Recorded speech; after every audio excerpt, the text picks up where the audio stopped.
మనస్సుకు విశ్రాంతినివ్వాలి.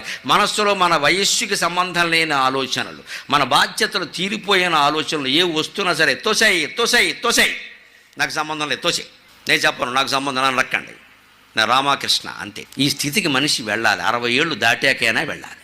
అందుకోసమే ఆధ్యాత్మికం. ఇంతమంది ఆసక్తిగా కూర్చుని వింటారు. ఇది పాటిస్తే గునుపూడు గ్రామం, భీమవరం గ్రామం స్వర్గం అయిపోదండి. అనుమానం ఏదైనా ఉందా? ఉత్తరక్షణం అవుతుంది, ఉత్తరక్షణం. నేను లేవగానే దులిపినట్టే మీరు దులిపేస్తే ఎలాగండి? నేను దులిపినందుకు నాకు డబ్బులు ఇచ్చారు, మీకేమి ఇచ్చారు? దుమ్ము మిగిలింది మీకు.